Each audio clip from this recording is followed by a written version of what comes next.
It seems like every year I start the new season by talking about being overwhelmed or burned out, and yet here we are again. Is it common for INFJs to be overwhelmed? How do you overcome this feeling? What works best? I'll answer those questions and more on this episode of The Quiet Ones. I believe the biggest problem in the world is that people don't understand themselves enough. This show is designed to help you understand your INFJ personality, heal from your past, and create a life that you love. I'm Sarah Kuhn, and this is the Quiet Ones podcast. Welcome to season 5 of the Quiet Ones. I'm so glad that you're here. When I started this podcast in August of 2019, has it been that long? I never imagined that we'd be here for 5 seasons, 129 episodes, and with more than 200,000 downloads. I know that I wouldn't be here without you, and I really want to say thank you. Thank you for listening, for showing up for me in every new venture that I dream up. It really means the world to me. I want you to know that I'm here for you too. I'm here because I really care about you, and I really want to help you as much as I possibly can. We're the same, you and me. We have the same struggles and the same challenges, and we're not satisfied just being in the same place forever. We have hopes and dreams that keep pushing us forward to something more, something better. We're here together to learn and grow, and I'm so glad that you've chosen me as your coach and your mentor. Again, it really means the world to me. So, a lot has changed for me in this past year. My niece moved in with me in April. She was 18. She has since turned 19. We moved to a new apartment in May. I started a new job in June. We were both sick with COVID again this summer. That's 3 times that I've had COVID now. And we got a goose in August. Well, he's not really a goose. He's actually a golden retriever. But he is 6 months old now, and he gains about 3 pounds a week. He's basically a monster. I don't really even know how else to describe it. And for me, I'm not really a dog person. I know that makes me very different from most people, especially puppies, especially golden retrievers. It's just a lot to handle. But I'm thinking about making some videos about him on my YouTube channel. So if you're not subscribed, make sure that you go subscribe. It's youtube.com/INFJwoman. So I realized in August that I had been angry all summer, and I couldn't really figure out why. It took me that long to finally slow down and realize that I was completely overwhelmed. While I really love my niece, I wouldn't have let her live with me if I didn't really love her. I've lived by myself for years, so it was a really, really big change for me to have somebody in my space, especially somebody who wants a lot of attention all the time. And I love my new job as well, but it's very demanding. I went from a job where they wouldn't let me do anything for more than 3 years, where I worked from home and I was alone most of the time, to a job where I was leading meetings the second week that I was there. I have so many projects going on at the same time that I can't keep track of them all. I have 7 a.m. meetings and global conference calls. I'm important again, and I like that feeling. I'm needed, but I'm also stressed. And I feel like I have little support, if any, most of the time. I'm just left to figure out massive projects all by myself. It's common for INFJs to feel overwhelmed rather than feeling specific emotions. We're not really great at naming our own feelings. That's the last thing that we think about. If we look at INFJ functions, introverted intuition is at the top. This is the function that helps us sort things out. It helps us put information together, all the information that we're constantly taking in. It helps us know things about other people and almost like predict the future, which really isn't predicting the future. It's really just putting together a bunch of information and then knowing what's going to happen based on all that information. So our second function is extroverted feeling, and this function helps us to relate to others. Since the function is extroverted, it means that it's directed outwards. We're more concerned with the thoughts and feelings of others than we are with our own thoughts and feelings. We're connected to them. We can feel them just like they are our own feelings. Introverted feeling, which is the ability to look at your own feelings and focus on your own values and what's going on inside of you, that doesn't show up in our primary functions. It's actually in our shadow functions, and it's our second shadow function, not even the top one. According to Carl Jung, shadow functions make up the dark side of our personalities. They are instinctive and irrational, the things that we have the least control over and know the least about. Shadow functions are the opposite of our primary functions. So for us, when we're talking about how we feel, it's one of the things that we're not really connected with at all. That's why it took me months to realize that I was feeling too much, that I was feeling overwhelmed. And even once I realized that I was feeling overwhelmed, I still couldn't name the feelings that I was feeling. I just knew that it was too much. So if you're interested in learning more about functions, there's a link in the show notes about functions, and then also about shadow functions as well. So for INFJs, we rarely think about how we feel ourselves. Every time I feel overwhelmed, I go back to where I think the source of my intuition is, my brain. I push and pull and try everything I can think of to get the inspiration, the intuition to come out. But of course it doesn't, because this isn't the source of it at all. I'm really good at thinking my way out of problems. I like to look at challenges that come up in my life and my work. I look at them like they're a puzzle, and I know that I can figure out that puzzle. So I take it apart piece by piece and turn it over in my mind a million times until it makes sense and it works. This works for my job. I'm amazing at problem solving. It also works for my personal life too, for most problems. I'm trying my best to teach my niece how to do this too. There's always a way to get that thing that you want, even if you think it's impossible. Unfortunately, it doesn't work with inspiration and intuition. The rational part of our brain has almost nothing to do with inspiration or intuition. For INFJs, we can't outthink our intuition. In order to connect with it, we have to get out of our heads and into our feeling and sensing. So here's a few things that I've done that help. Every time I have this issue, it helps. One of the first things is listening to music, because music will get you out of your head and change your mood the fastest of anything that I've tried.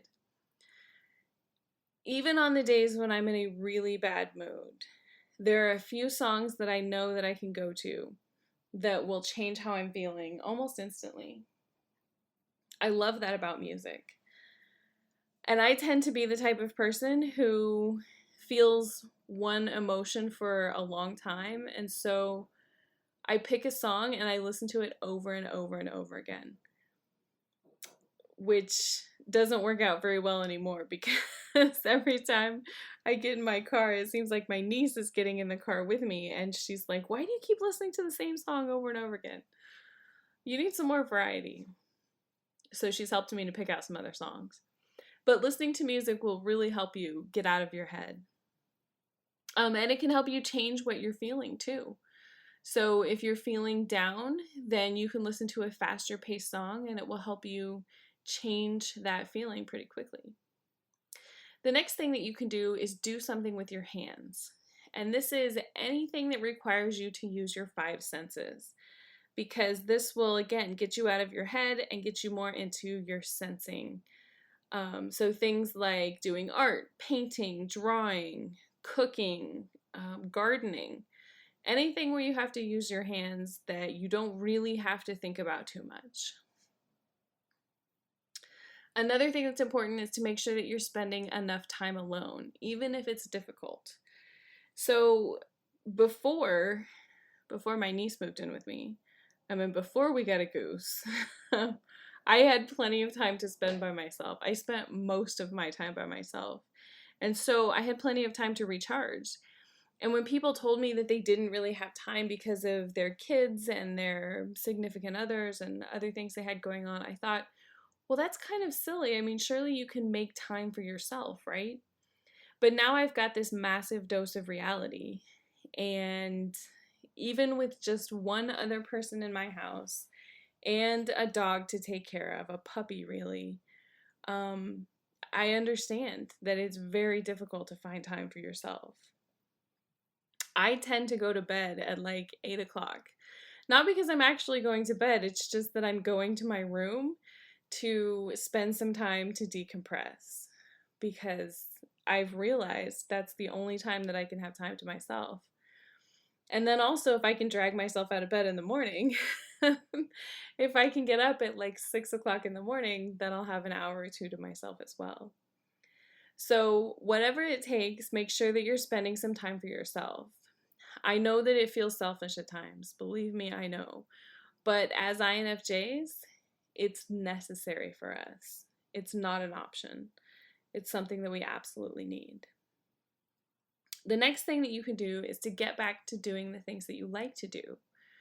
It's really, really easy to stress about the things that you have to do, especially if you have a job that you don't like very much.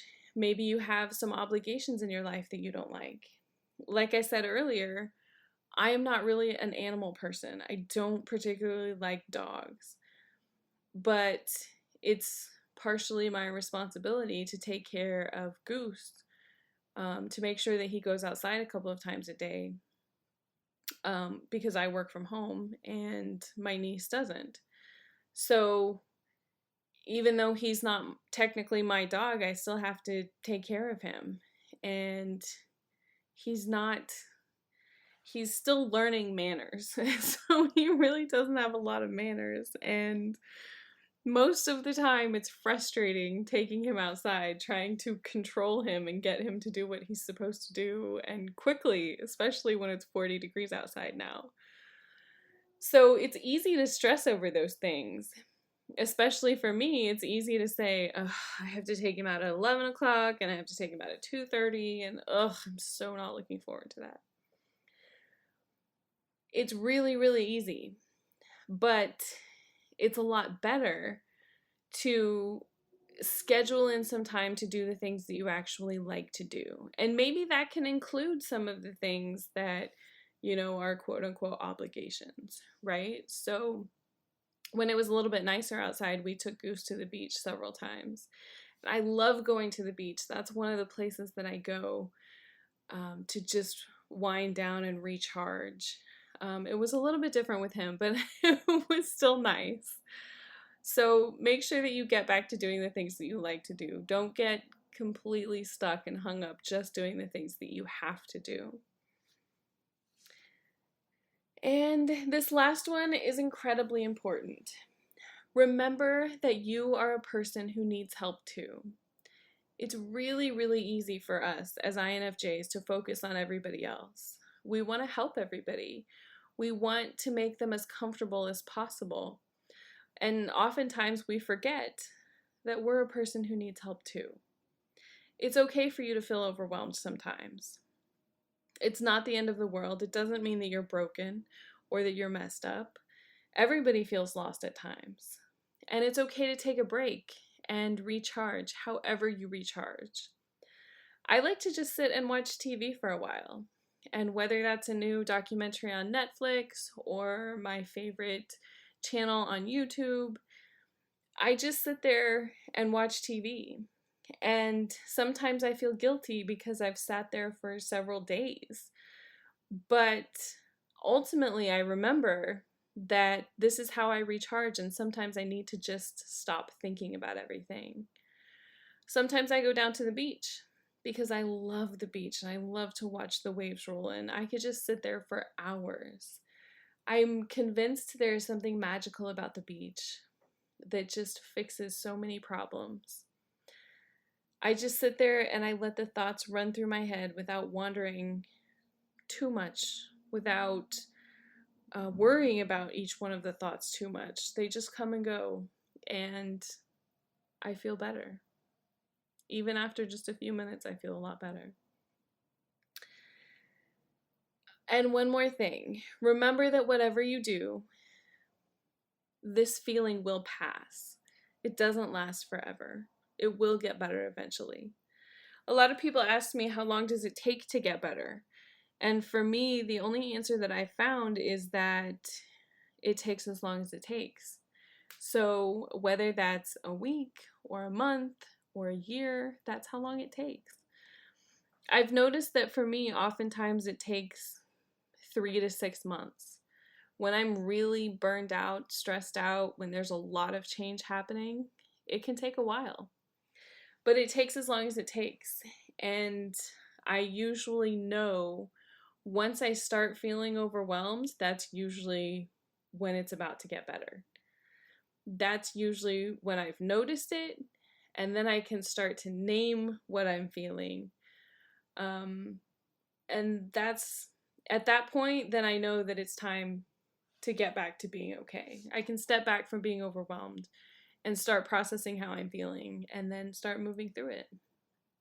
So if you're feeling overwhelmed, I hope that this helps you, and I'm positive that you'll get to that point where you can get through it as well. All right, so I know that I've tried a few times to add questions to the end of my podcast, and I'm going to try once again. Hopefully it'll work this time. So people send me questions all the time, and I get them from emails, from my website, from Instagram. A lot of them come from Instagram, especially direct messages on Instagram. So I wanted to dive into a few of them now. Steve sent me this question on Instagram. It says, I'm an INFJ. I feel people's emotions and I see the future. How can I live? Steve, I understand exactly what you're saying. There are so many times when I feel other people's emotions and it's overwhelming and exhausting. And it makes me wonder myself, how can I just keep going? I had this meeting at work last week. I was in the office and there were 3 people that came from a different company that I had to lead this meeting with them. And then at one point there were 5 other people from my company that were sitting in there, and they were all focused on some of the things that I was saying. And I've only been with this company for 5 months, so there's still a lot that I don't know. But so I was incredibly nervous. Even in the days up to the meeting, I was really nervous. And sitting in the meeting, typically once something like that gets started, I feel less nervous. But I noticed as I was sitting there that I felt worse and worse and worse. Just really nervous, anxious, and I couldn't shake it. I couldn't calm down. So about halfway through the meeting, and the meeting ended up being like 3 hours long. So it was about an hour and a half into this meeting, I noticed the guy sitting to my left was very agitated. And once I started paying attention to that, I realized he didn't want to be there. And I could feel the energy that was radiating off of him. And it was this really just a negative energy in the fact that I could tell he didn't want to be there, that he was anxious, he was ready to go. And I was soaking up all of that energy for an hour and a half before I realized it. So, of course, after I realized it, then I was trying to compartmentalize it, trying to almost block it, trying to acknowledge the fact that it was coming from him and it wasn't coming from me. but I'm not really great at blocking other people's energy. I usually just have to sit with it. So by the time the meeting was over, I was completely exhausted. I had to drive home, which was almost 2 hours just because of the traffic around Boston. And by the time I got home, I couldn't keep my eyes open. And it was only 5 o'clock. I think it was about 5 o'clock when I got home. And my niece even commented, she's like, "You look like a zombie." I'm like, "I feel like a zombie. I'm so tired." And I'm typically not that tired when I get home from work. But it was really, really exhausting. So I ended up taking a nap and I felt a little bit better a couple of hours later. But I was surprised that that interaction, that 3 hours, had left me so exhausted. So I understand your question when you say you can feel people's emotions. How can you live? Sometimes it's incredibly exhausting. Sometimes it doesn't feel like a gift, right? It feels like a curse. And while there are times that it does feel like that, I like to think of it as a gift, because to me, it's this amazing talent that very few people have, right? We can feel what other people are thinking and we can help them more than other people can. We can relate to them better. Now, in this situation with me in this meeting, there wasn't anything that I could do to help this guy. I didn't really know him, and in that situation, there was nothing I could do. Believe me, I thought about it during the meeting. But when that situation or when that feeling comes up at other times, then it helps me to be able to recognize places where I can help people. And that's really what I want to do. I want to help as many people as I can. I want to help make the world a better place. And I feel like nowadays, that's so needed. It feels like such a scary place sometimes. But even if you can make the world a better place for one person, even if you can just make today a little bit better for one person, I feel like it's worth it. Even if the gift is exhausting at times, even if it doesn't make sense a lot of the times, I think it's worth it. I think it really just depends on how you look at it. All right, here's the next question. I was wondering if you have any tips for developing boundaries. I really suck at boundaries, and I know this isn't something new to most INFJs. I've read books, and I can't quite seem to put this into practice. Any advice would be greatly appreciated. Thanks, Catherine. Catherine, I myself have struggled with boundaries a lot. And I really took this deep dive, gosh, it's been 3 years ago now, into why that was. And it ended up being this huge learning process about narcissistic personality disorder and people who are codependent, which is actually me, which means something different than what you think codependent actually means. And I have some podcast episodes about this, which I will put links for them in the show notes. But basically what it comes down to as far as boundaries is that a lot of us who have trouble implementing boundaries have never really had boundaries, right? We are really good at being people pleasers, and we feel like the best way to get people to ultimately love us is to give them whatever they want. So in order to start implementing boundaries, you have to recognize that. And then you have to decide what you want your life to look like. What kind of boundaries do you want? And then you have to decide what you can put up with and what you can't put up with. The best thing that I've found too is to start with small boundaries. Because what most people don't tell you when they talk about boundaries is that it's really, really difficult to enforce them. It's not that you're doing anything wrong, it's just that it's really hard, especially if you've never had boundaries. So start with small ones and work your way up to enforcing bigger ones. And remember that they take practice, right? Especially if you've never had them. It takes practice to be able to tell people no. It takes practice to be able to stand up for yourself.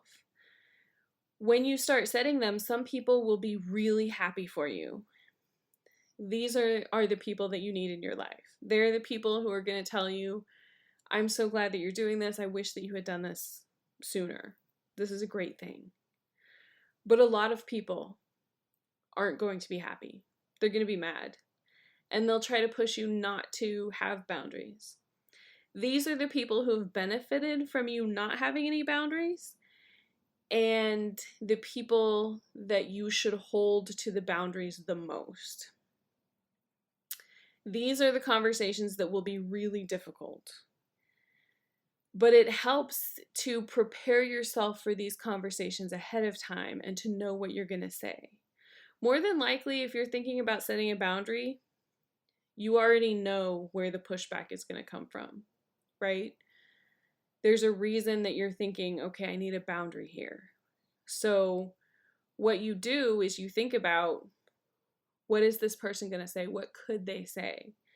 And then you prepare yourself for those outcomes. So then when you have to face it, then you know exactly what you're going to say. And it's not easy. Believe me, it's not easy. But it's certainly worth it. And it does get easier. Once you start enforcing the small boundaries, once you start sticking up for yourself, it will get easier. But it's a long process. All right. If you have a question, make sure that you send it to me on Instagram at INFJWoman. I'll be answering your questions live on Instagram every Thursday during a live video that's exclusively for my Instagram subscribers. If you're not a subscriber, make sure you head over there and subscribe now. Subscribers get access to exclusive content like these live Q&As, a small group social channel, and much more. So head over to my Instagram page, INFJWoman, and hit the subscribe button on my profile page to subscribe today. Next week, we're going to be talking about the Myers-Briggs Type Indicator preferences and Carl Jung's functions, and why they are not the same, and which one you use to type people. So that's it for this week. Make sure that you subscribe to this podcast wherever you listen. It helps other people find us. Thank you so much for listening, and I'll see you again next week.